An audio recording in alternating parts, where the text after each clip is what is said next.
Hello लोगोफोर, आंनि मोनसे गोदान भिडिअआव नोंथांमोन बयखौबो बराय हरबाय। आसा खालामो नोंथांमोना भिडिअखौ जोबजासिम नायलांगोन होननानै। लोगोफोर, जोबोद दुखुनांथाव आरोना। फावखुंग्रि फुजि बसुमतारी आरो उइंकेल ब्रह्म बिथांमोननि नखराव फिसिजानाय मासे दैमालु मुंनि सैमाया थांनाय मैया जिउ गोमाबाय। नोंथांमोन गोबाङानो मोनथिबाय आरो खायसेया मोनथियाखै जानांगौ। बिथांमोननि मानसिनिख्रुइबो बांसिन अनबोनानै फेदेरबोनाय दैमालु मुंनि सैमाया माबेबा गोब्राब बेमारजों गोग्लैसोनानै दंमोन। बेनि उनाव बिथांमोना बे सैमाखौ फाहामसेयावबो फाहामनो हायाखैसै।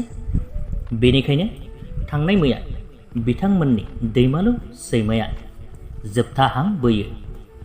बिथांमोना बे सैमाखौ गोथारै धुप-धुना आलारि बाथि सावनानै आर'नाइ फालि खोबनानै जोबथा बिदाय होयो।